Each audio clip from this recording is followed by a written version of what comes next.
வாழ்க வளம். நமது பேருண்மை தன்மையை, பேருண்மை நிலையை உணர்ந்து கொண்டோம் என்று சொன்னா, பிறகு வாழ்க்கையில ஒரு சுதந்திர தன்மையோடு கூடிய ஆனந்தம் இருந்து கொண்டே இருக்கும். ஒரு ஃப்ரீனஸ் ஆஃப் த மைண்ட். அந்த ஃப்ரீனஸ் சொன்னா சுதந்திரம். அங்க சிக்கல் இல்லை. ஃப்ரீனஸ் என்று சொல்லும் போது அங்க எந்தவித ஸ்ட்ரக்கும் இல்லை, சிக்கல் இல்லை. Freeness of the mind. அங்கதான் எப்போதுமே ஒரு சுகானந்தம் இருந்து கொண்டே இருக்கும். அகத்துல அந்த அந்த சுதந்திர தன்மை ஃப்ரீனஸ் வந்ததுனால அகம் சுகம். புறத்துல சுகக்கேடுகள் சூழ்ந்து இருக்கலாம். நமது சுகத்தை கேடாக்கிற சூழல்கள் சூழ்ந்து இருக்கலாம். ஆனால் அகம் எப்போதும் சுகம்.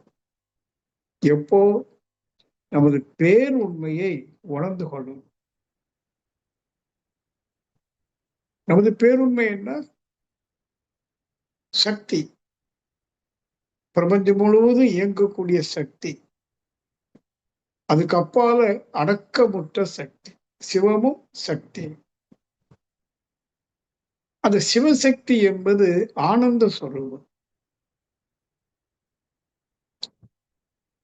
அந்த ஆனந்த உணர்வை கொடுப்பது வான்காந்தம். வான்காந்தம்னா என்ன?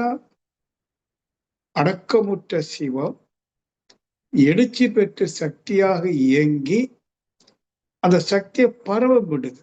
பரவும் சக்தி விரிவலை. சக்தி விரிந்து மீண்டும் சிவத்தோடு கடலும். அத காந்தம் என்று சொல்றோம்.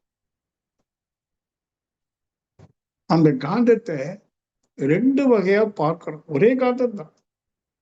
பிரபஞ்சத்துல நிறைந்திருப்பது வான்காந்தம். உடலை எல்லை கட்டி இயங்கும் போது ஜீவகாந்தம். ஆனா பிரபஞ்சம் முழுவதும் இருக்கிற வான்காந்தம் அப்படியே இருக்கு. எல்லா கோள்களையும் சுமந்து கொண்டு, சூழ்ந்து கொண்டு, காத்து கொண்டு, ரட்சித்து கொண்டு இருக்கு. ஆனா உடல்ல இருக்கிற ஜீவகாந்தம் தன்னிலையில மாறிக்கிட்டே இருக்கு. தொடர் தன்னிலை மாற்றம்.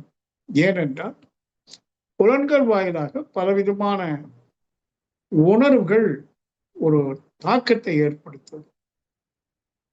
5 விதமான உணர்வுகள்: அழுத்தம், ஒலி, ஒளி, சுவை, மனம் என்ற ஐவகை தன்மைகள், புறத்தேர்ந்து வரக்கூடிய ஐவகை தன்மைகள் நமது பஞ்சநிலைகளை மோதும் போது அந்த ஜீவகாந்தம் தன் நிலையில மாறுது, செதறுது.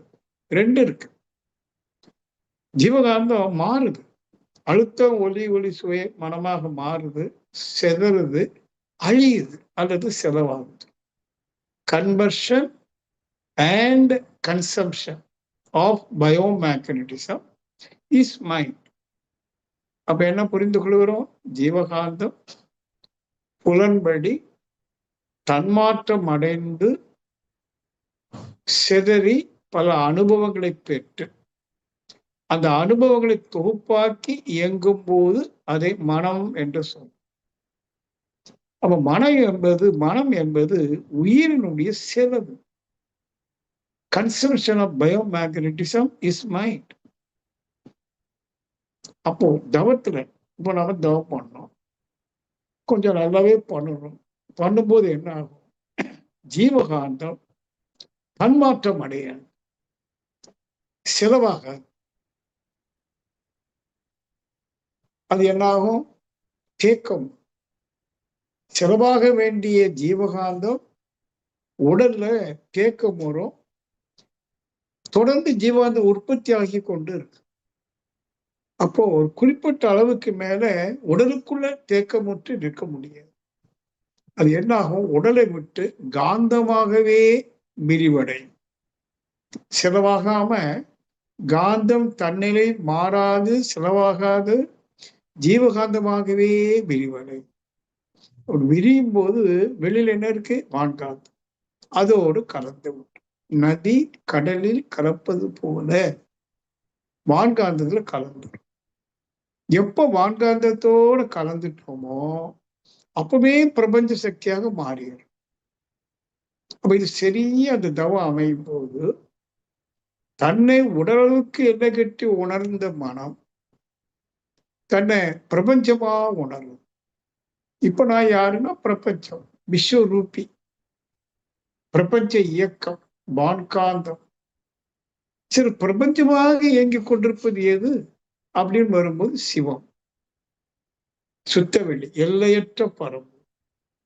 அப்போ இந்த சக்திக்கள உணர்வு பெருக பெருக பெருக இந்த சிவம் என்கிற ஒரு உணர்வு, எல்லையற்ற உணர்வு, எட்டர்னல் கான்சியஸ்னஸ், அதுதான் சுயம். நமது பேருண்மை படிப்படியாக சொல்லிட்டு வரும். நமது பேருண்மை எல்லையற்ற பரம்பொருள் சிவம், அடக்கமுற்ற சக்தி. அது இயக்கம் என்று வரும்போது பிரபஞ்ச சக்தி. உடலளவுக்கு உணர்வாக வருகிற போது மனம், மனம் என்று சொன்னால் நான் என்கிற எண்ணெய் எழுச்சி. முதல் எண்ணம் நான் எழுச்சி. இந்த நான் என்கிற எழுச்சி எதனுடைய எழுச்சி? பரம்பொருளுடைய எழுச்சி, இறைவனுடைய எழுச்சி. இன்னும் சொன்னா இறுதி எழுச்சி. அந்த சப்ஜெக்ட் பாருங்க, இந்த சப்ஜெக்ட்னு சொல்றேன், எழுவாய். எது சப்ஜெக்ட்? சிவம், பரம்பொருள் தான் சப்ஜெக்ட். அது உடலுக்குள்ள இருக்கு, எங்கும் இருக்கு, எல்லையற்ற இருக்கு. அந்த சப்ஜெக்ட் எண்ணமாக எழுகிற போது நான் ஐ எழுந்துருச்சு. அது நிற்குமானா ஒருவித அனுபவம். என்ன அனுபவம்? அந்த நான்கிற எழுச்சி தனது சுயத்தை எல்லையற்ற பரம்பொருளாக உணர்ந்துட்டு. ஆனா என்ன விபரீதம்? அந்த எழுந்த நான், எழுச்சி பெற்ற நான், எதனுடைய எழுச்சி? பரம்பொருளின் எழுச்சி. நான் என்கிற முதல் எண்ணமாக எழுந்ததுமே அதனுடைய அனுபவம் இருக்குல்ல, முற்கால அனுபவம், அதனை தொடர் எண்ணங்கள், எனதுகள் என்ற எண்ணங்கள் அதுல தொடர்ச்சியா பயணிச்சிடும். அது அடிக்கடி சொல்லியிருக்கேன் உங்களுக்கு. நான் எழுந்து நிற்காமல் தொடர்ந்து அனுபவங்களை ஒட்டி எனதுகள் எனதுகள் எனதுகள் என்ற அலைகளாக தொடர்ந்து போயிட்டே இருக்கு. அதான் இப்ப நடக்குது இந்த உடல்ல. இப்ப நம்ம ஃபீட்பேக் சிஸ்டத்துல என்ன செய்யறோம்? அந்த எண்ணங்களாக அலைஞ்சது பாருங்க, எனதுகள். நம்முடைய ஆழ்ந்த சிந்தனையின் மூலமாக, தொடர் சிந்தனையின் மூலமாக எனதுகள் என்று எதுவும் இல்லை, அவைகள் வெறும் அடையாளம் மட்டுமே என்று தெளிவாக உறுதியாக புரியும் போது, நாம தவம் செய்யும் போது அந்த எனதுகள் என்ற எண்ணங்கள் ஒடுங்கி நான் என்கிற முதல் எண்ணத்தில் அடக்கம் வரும். எப்போ நான்கிற ஒரே எண்ணத்தில் அடங்குதோ அதான் யோகம். எண்ணத்தில் எண்ணமாய் இருப்பது யோகம். ஒரே ஒரு எண்ணம், என்ன? நான். அந்த ஒரு எண்ணம் மட்டும் இருக்கிற போது அந்த நான் அடையாளங்கள் இல்லாத சுத்த உணர்வு. அந்த சுத்த உணர்வுல தன்னை பிரபஞ்ச சக்தி இயக்கமாகவும் எல்லையற்ற பரம்பொருள் சக்தி அடக்கமாகவும் உணர்ந்து கொள்ளும். படிப்படியா உணர்ந்து கொள்ளும். அந்த சக்தி என்ற இயக்கத்திலிருந்து சிவம் என்ற அடக்க உணர்வுக்கு டிரான்ஸ்ஃபார்ம் ஆகிற போது அந்த டிரான்ஸ்பர்மேஷன், அங்கதான் ஆனந்தம் பொங்கிக்கிட்டே இருக்கும்.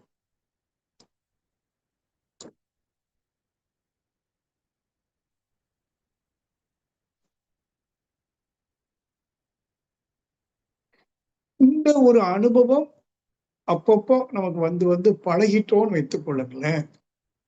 பிறகு இந்த உணர்வு தான் மனமாக எழும். எண்ணங்கள் மனமாக எழாது. எழும், அது பாதிப்பை கொடுக்காது. இப்ப நம்ம எண்ணங்களுக்கு அடிமையாக இருக்கிறோம். எண்ணங்களை நிறைவேற்ற வேண்டும் என்று வேகம் எடுக்கிறோம். அடிமைத்தனம். எண்ணங்கள் நம்மளை ஆளுமை செய்யுது, அடிமைப்படுத்து. இதை செய்யன்னு சொல்லுது. நமக்குள்ள எழக்கூடிய எண்ணங்கள் எல்லாம் செயலாக்கிறோம். ஆனா இந்த உணர்வை பெற்ற பிறகு எண்ணங்களால் நாம் அடிமையாக மாட்டோம். எந்த ஒன்றுக்கும் நாம விலை போக மாட்டோம். இது உணர்வால் பெற்ற சுதந்திரம், விடுதலை, லிபரேஷன்.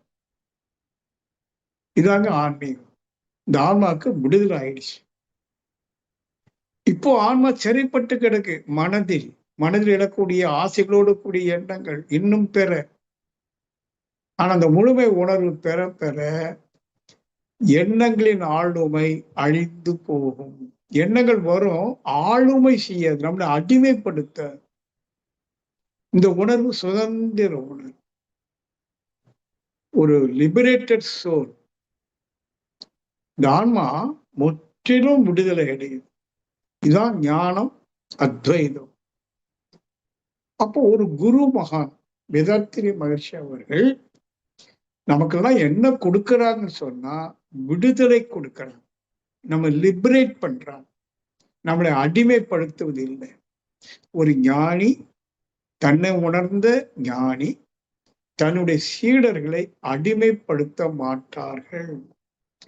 மாறாக தனது சீடர்களை, டிசைபிள் என்று ஆங்கிலத்தில் சொல்றோம், அவர்களை தான் பெற்ற அந்த ஞானத்தை அவர்களும் பெற வேண்டும் என்று அதுக்கு ஏற்றவாறு பக்குவப்படுத்துவார். காலில் விழுந்து வணங்குன்னு சொல்ல மாட்டார், என்ன பூஜின்னு சொல்ல மாட்டார். இது வேதாத்திரி மகர்ஷியினுடைய ஒரு அற்புதமான எடுத்துக்காட்டு, இலக்கணம். அவர் ஒரு இலக்கணம். ஆனா ஆங்கிலத்துல இன்னொரு வார்த்தை இருக்கு, டிவோட்டின்னு ஒண்ணு இருக்கு. ஒன்னு டிசைபிள், மற்றொன்று டிவோட்டி. டிசைபிளுக்கு தமிழ்ல சீடன் என்று சொல்றோம், டிவோட்டிய பக்தன் என்று சொல்றோம். பக்தன்னா யாரு? அவருக்கு இவன் அடிமை ஆயிடணும். அவன் யாரு குருவாக இருக்கிறானோ அவர்கிட்ட இவன் அடிமை ஆகிறான். அந்த குருவும் இவன் அடிமையா இருக்கிறதுல ஒரு சுகம் அவருக்கு இருக்கு இருக்கு. ஆகவே அவனுடைய சிந்தனை அவர் சரியா தோண்டுவதில்லை. மாறா அவனுடைய நம்பிக்கைக்கு இடம் கொடுக்கிறார். நம்புகிறார். இப்போ இந்த பக்தன் இருக்கானே, அந்த குரு மீது செலுத்தக்கூடியது என்ன தெரியுமா? அச்சம் கலந்த மரியாதை. மாத்தியை கவனிக்கணும், அச்சம் கலந்த மரியாதை. ஆனா வேதாத்திரி மகர்ஷி மீது செலுத்தக்கூடிய மரியாதை அச்சம் இல்லாத அன்பின் நிமித்தம் பெறக்கூடிய மரியாதை. என்ன அன்பு? ஏன் அன்பு? என்னையும் ஒரு குருத்துவனாக, ஒரு மாஸ்டர்லினஸ், ஒரு ஆளுமை பேர் பெறக்கூடியவனாக என்னை உயர்த்தி விட்டமைக்காக நன்றி கலந்த, அன்பு கலந்த மரியாதை. ஆனா நிறைய இடத்துல என்ன பார்க்கிறோம்? அச்ச மிகுந்த மரியாதை. அப்படி நிறைய பேர் ஆன்மீக துறையில இருக்காங்க. அவர்களை காணும் போதெல்லாம் ரொம்ப அச்சம். அந்த மாதிரி குரு அல்லது மகான் தன்னுடைய பக்தர்களை கிட்ட விட மாட்டார், நெருக்கமா விட மாட்டார். ஆனா ஒரு குரு சீடர்களை, சீடர்னா யாரு? இப்போ சீடருக்கும் குருக்குள்ள உறவு என்ன? உண்மையான உறவு. அங்க அச்சமே கிடையாது. குருக்கும் சீடனுக்கு இடைவெளியே இல்லை. ரெண்டு பேரும் கலக்கிறாங்க அன்பின் நிமித்தம். குரு தன் சீடர்களை எல்லாம் என்னவாக பார்க்கிறாரு தெரியுமா? தன்னை என்னவாக உணர்ந்து பார்த்தாரோ அதே இறைத்தன்மை தான் இவர்கள் எல்லாரும் பார்க்கும்போது அங்க ஏது இடைவெளி? அவர்கள் எல்லாம் அரவணைக்கிறார். ஆனா பக்தர்களை உருவாக்கக்கூடிய குரு மகான்கள்னு சொல்றோம் பாருங்க, அங்க பாருங்க. நான் பேர் சொல்ல விரும்பல. தமிழ்நாட்டில் எத்தனை பேர் அப்படி இருந்திருக்காங்க. பெங்களூர்ல இருந்திருக்காரு, தனிநபர் வழிபாடு இன்னைக்கு இருக்கு. சில நபர்களை உண்மையிலே அவங்க மகான்களா இருக்கலாம். ஆனால் இவர்கள் அந்த தனிநபர் வழிபாடுக்கு முக்கியத்துவம் காரணமே ஒரு அச்சம் கலந்த மரியாதை. அவர் வணங்கினா சரியா போடுங்கிற ஒரு நம்பிக்கை. ஆனா மகரிஷி சொல்வாரு, நீ என்ன வணங்குவதனால, என் காலை விழுந்து கும்பிடுறதுனால உனக்குள்ள எதுவும் ஆக போறது இல்லை. மாறாக நீ உனக்குள்ள இருக்கிற குருவை, அது குருத்துவம், மாஸ்டர்டினஸ், ஆளுமை பேரு, தலைமை பண்பெல்லாம் சொல்றோம். அதை நான் தூண்டுறேன், நீ அதுவாக ஆயிடு. நீ என்ன எந்த அளவுக்கு பெருமையா பாக்குறியோ அதே பெருமை உனக்குள்ள இருக்கு. நீ சிறுமையானவன் அல்ல. இதுதான் சீடர் குரு பாரம்பரியம். Disciple and master, devotee and master different. கொஞ்சம் நீங்க மனவிரிஞ்சு சமூகத்துல பாருங்க, எத்தனை தனிநபர் வழிபாடு. நீ யாரை வழிபடுறீங்களோ அவர் வந்தா கூட என்ன சொல்ல முடியும், நான் என்ன செய்ய முடியும் உனக்கு. கடைசி காலத்துல அவர் என்ன வாழ்த்துக்கோன்னு சொன்னார் ஒருத்தர். எல்லாரையும் வாழ்த்தி என்ன நம்பு, நான் அவனை கைவிட மாட்டேன்னு சொல்லி நீண்ட காலம், எனக்கு தெரிஞ்சு 70 வருஷத்துக்கு மேல பண்ணிட்டு இருந்தவர், தன்னுடைய இறக்கிற தருவாயில 1 வருஷம் 2 வருஷமா எல்லாரும் எனக்காக பிரார்த்தனை பண்ணுங்கிறார். அது வரைக்கும் இவங்களுக்காக பிரார்த்தனை பண்ணணும். என்ன ஆச்சு அப்போ? அப்ப இந்த மாதிரி போலி சாமியார்கள் குரு என்ற பேரால சமூகத்துல பரவி இருக்காங்க. இதை புரிந்து கொண்ட பால் பிரிண்டன் ஃப்ரம் பிரிட்டிஷ், பால் பிரிண்டன் ரமண மகர்ஷிட்ட கேட்கிறான். அவன் பால் பிரிண்டன் சொல்லக்கூடியவன் ஒரு பெரிய பிலாசபர், ஒரு இங்கிலீஷ்காரன். அவன் இந்தியாவுக்கு வர்றான். ஏன்னா இந்தியா ஆன்மீக பூமி. ஆகவே அந்த ஒரு நம்பிக்கையோட வட இந்தியாவில, குறிப்பா ஹரித்வார், ரிஷிகேஷ் போன்ற இமாச்சலத்துல பலவங்களை கண்டு உறவாடி, பிறகு தென்னிந்தியாவுக்கு காஞ்சி பெரியவாள் அப்ப இருந்தான், மகா பெரியவாள் என்று சொல்லுவான், அவரிடம் தஞ்சம் புகுந்து அவற்றை நிறைய கருத்துக்களை கேட்ட பிறகு இறுதியாக காஞ்சி பெரியவாள் சொன்னாங்க, நீ திருவண்ணாமலைக்கு போ, அங்க ஒரு பெரியவர் இருக்கிறாரு, உனக்கு இன்னும் முழுமையா தீனி போடுவதற்கு தகுதியான ஒரு மகான் அவர்தான் சொல்லி பெரியவாள் அனுப்பி விடுறார். அவரும் அங்கே சுத்தி கடைசியில ரமணாசிரமத்துக்கு ரமணரிடம் இருக்கார். ரமண மகர்ஷி பொதுவா அதிகம் பேசுவதில்லை. தன்னுடைய உணர்வின் மூலமாகவே சில விஷயங்களை பரிமாறுவார். பரிமாற்றங்கள் உணர்வின் மூலமா, மௌனத்தின் மூலமா. அவரு கூட இருந்து கொஞ்சம் தான் அப்பப்ப பேசுறாருன்னு வைங்களேன். ஒரு நாள் பால் பிரிண்டன் ரமண மகர்ஷியிடம் கேட்கிறேன், ஐயா நான் இந்தியா பூரா சுத்துறேன், நிறைய பேர் நிறைய விஷயம் சொல்லி கொடுத்தாங்க, சரியான விஷயம்தான். ஆனா தன்னை குருவாக ஏற்றுக்கொள்ளும்படி நானே உனக்கு குருவா இருக்க முடியும், வழிகாட்டியா இருக்க முடியுங்கிற மாதிரி பேசுறாங்க. But I am totally confused. நீங்க இப்ப சொல்லுங்க, who is the authentic master? நான் யார் உண்மையான குரு என்று நான் ஏற்றுக்கொள்வது? Who is the authentic master என்று ஒரு கேள்வியை கேட்கிறார். நான் அதை அடிக்கடி உங்களுக்கு சொல்லியிருக்கேன். ரமணர் உடனே அவனுக்கு ஒரு க்ளூ கொடுக்கிறார். பாருங்க, ரமணர் யாரையும் பக்தனாக்கவே மாட்டார், மாறா அவனை குருவாக்குவார். அவரை தேடி வந்தவங்களை சீடனாக ஏற்றுக்கொண்டு அவனை குருவாக ஆக்கி விடுவார்.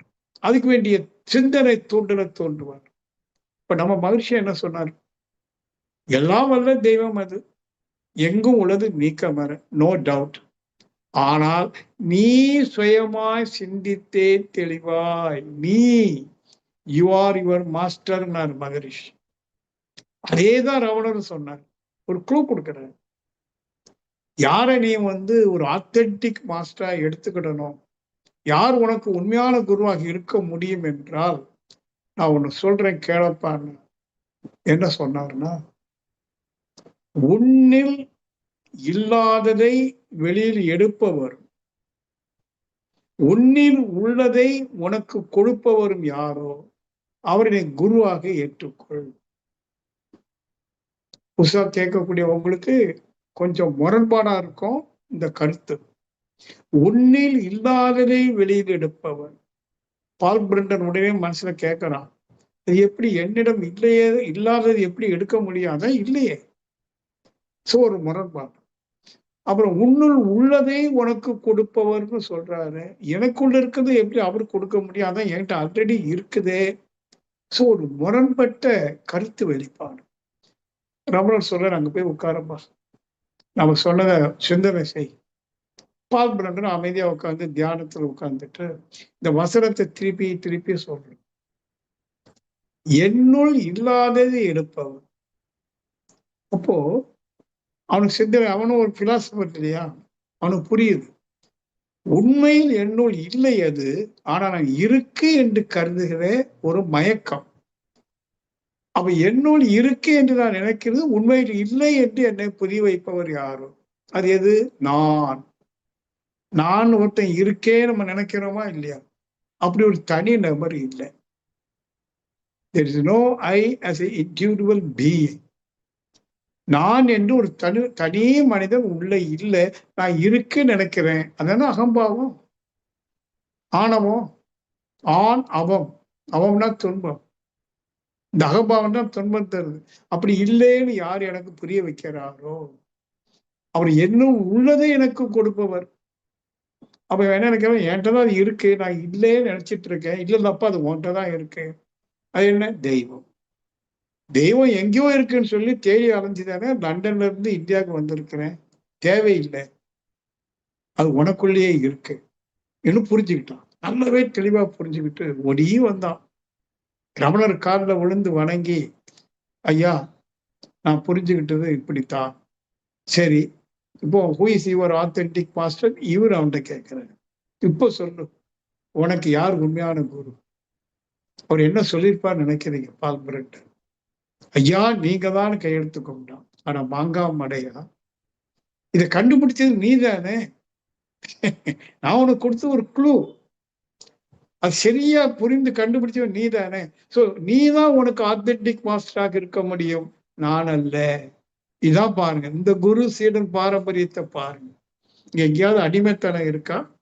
வேத்திருவர்ஷி இதேன்னு சொன்னாரு.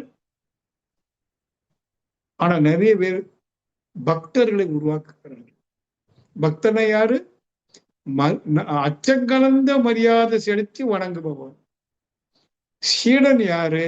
அன்போடு மரியாதையோடு வணங்குவோம். இப்ப அவனுக்கு ரொம்ப அன்பு வந்து போச்சு பால் பிரண்டனுக்கு. மை காட் அப்படின்ட்டான். Yes, you are your real master. திருப்பி அவன் கேட்கிறான், அப்போ விடல. Then who you are to me? அப்படியானால் எனக்கு நீங்கள் யார்? நான் உனக்கு 2வது குரு. ஒருத்தனுக்கு, ஒரு சீடனுக்கு 2 குரு இருக்காங்க. There are 2 masters. ஒரு குரு உன்னை வெளியில் இருந்து உள்ளே தள்ளுகிறார். எப்படி?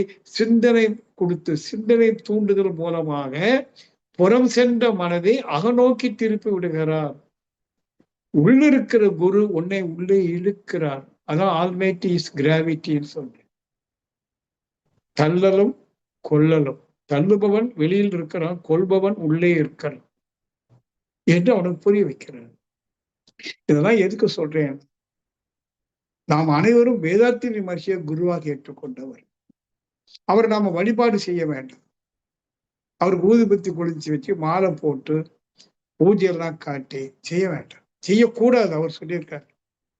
ஆனா இன்னைக்கு நம்ம வெளியில நிறைய பார்க்கிறோம். தப்புன்னு சொல்றேன், அது ஒரு மயக்கம். நான் எதையும் தப்புன்னு சொல்ல மாட்டேன். அவங்கவுங்க கருத்துக்கு புரிஞ்சுக்கிட்டதுக்கு செய்யறாங்க, தப்பு இல்லை. ஆனா அது ஒரு மயக்கம். இங்க தெளிவு, இது தெளிவு. ஞான மார்க்கம். பக்தி மார்க்கம் மயக்கம், ஞான மார்க்கம் தெளிவு. பக்தி மார்க்கம் துவைதம், ஞான மார்க்கம் அத்வைதம். அத்வைதம்னா ஏக பரம்பொருள். இந்த நான் என்பது இருக்கு. இப்ப நான் இருக்கு, உள்ள இல்லாதது வெளியில் எடுப்பாருனாலே. ஆனா நான் இருக்கு, என்னவா இருக்கு? அது உள்ள இல்லை, அது ஏகமா இருக்கு. இந்த now this self is eternal being. இப்போ அந்த செல்ஃப் இருக்கு, but it is eternal being, not within, not without, everywhere and anywhere and wherever you are going.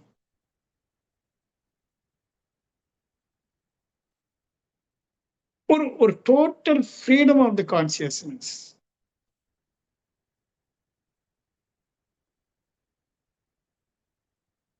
இப்போ நான் பாருங்க, அகம்பாவமா? இல்ல, அகம்பாவம் இல்லை, ஏகபாவம். ஏக வஸ்து நான்.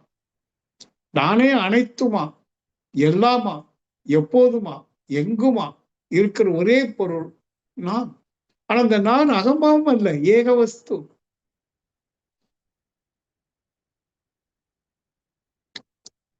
இப்போ சொல்லுங்க, நீங்க பக்தனா இருக்க விரும்புறீங்களா, சீடனா இருக்க விரும்புறீங்க? B A disciple. ஆரம்பத்துல B A devotee, no problem, தப்பு கிடையாது. முதல்ல நான் மகிழ்ச்சியை சந்திக்கும் போது ஒரு பக்தனா தான் சந்திச்சேன். ஏன்னா அவரை பார்க்கும்போது ஏதோ ஒரு கவர்ச்சி, ஒரு ஈர்ப்பு தன்மை. பக்தனா தான் வணங்கணும். நாள் போக போக அவர் என் சிந்தனை தூண்ட தூண்டதான், ஓஹோ இது சீடன், I am not a devotee but A disciple அப்படிங்கிற ஒரு உணர்வு. இதெல்லாம் நீங்க புரிந்து, நாம பெற்றிருக்கிற குரு அசாதாரண மனிதர். அவர் அப்படி சொல்ல மாட்டார் நம்ம பார்வைக்கு. ஆனா என்று நமக்குள்ள மேன்மை வந்துகிட்டே இருக்கும். நாம மேல போக போக போகத்தான் அவருடைய பெருமையை நம்ம நல்லா புரிஞ்சுக்க முடியும். நான் அப்படிதான் புரிஞ்சுக்கிட்டு டெய்லி என்ன ஒரு மனிதன் இந்த நூற்றாண்டுல அவரோடு வாழ்ந்திருக்கோம், கிட்டக்க உட்கார்ந்து வாழ்ந்திருக்கோம். எவ்வளவு பெரிய ஆசீர்வாதம். இப்போ அந்த தன்மை நமக்கு வருதா இல்லையா? அதே குருத்துவ தன்மை வருது. இயற்கை ரகசியங்களுக்கெல்லாம் விடை கிடைச்சு போகுது. எது தெய்வம், எவ்வாறு உலகம், எது நான், அனைத்து கேள்விகளுக்கும் விடை கிடைக்கும். ஒரு சுதந்திர மனிதனா வாழ முடியும். எதை பார்த்தாலும் யாரை பார்த்தாலும் இறைவனாகவே பார்க்க முடியும். சில பல குறைகள் இருந்தாலும் அது குற்றமாக பார்க்காது, வெறுத்து ஒதுங்காது, அரவணைத்து செல்லக்கூடிய ஒரு பாங்கு மிக இயல்பா வருது. இதான் அன்பே சிவம் என்று சொன்னார்.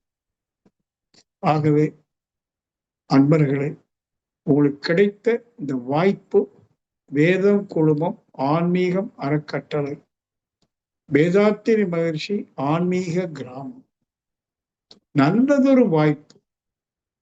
உங்களுக்கு எனக்கு உள்ள தொடர்பு ஒரு நல்லதொரு வாய்ப்பு.